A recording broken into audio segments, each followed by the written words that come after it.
Lahore high court ने चीनी की कीमत मुकर्रर करने का इख्तियार सूबों का करार दे दिया है। तफसीलात जानते हैं जॉन न्यूज़ के नुमाइंदे राना बिलाल से। जी बिलाल, अपडेट कीजिएगा। जिससे लाहौर हाई कोर्ट ने चीनी की कीमतें मुकर्रर करने के वफाकी हुकूमत के नोटिफिकेशन के खिलाफ दायर दरखास्तों पर फैसला सुना दिया है और लाहौर हाई कोर्ट ने करार दिया है कि चीनी की कीमत मुकर्रर करने का इख्तियार सूबों के पास है। जस्टिस शाहिद करीम ने 3 अक्टूबर को ये फैसला महफूज किया था और 2 रुकनी बेंच ने आज दरखास्तों पर फैसला सुना दरखास्तों को मंजूर कर लिया है।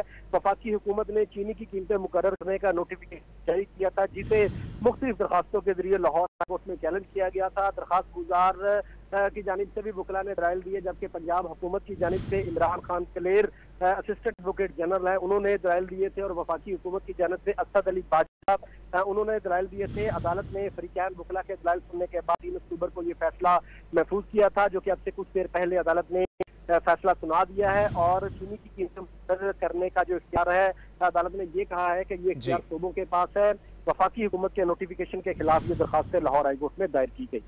बहुत शुक्रिया राना बिलाल अपडेट करने के लिए।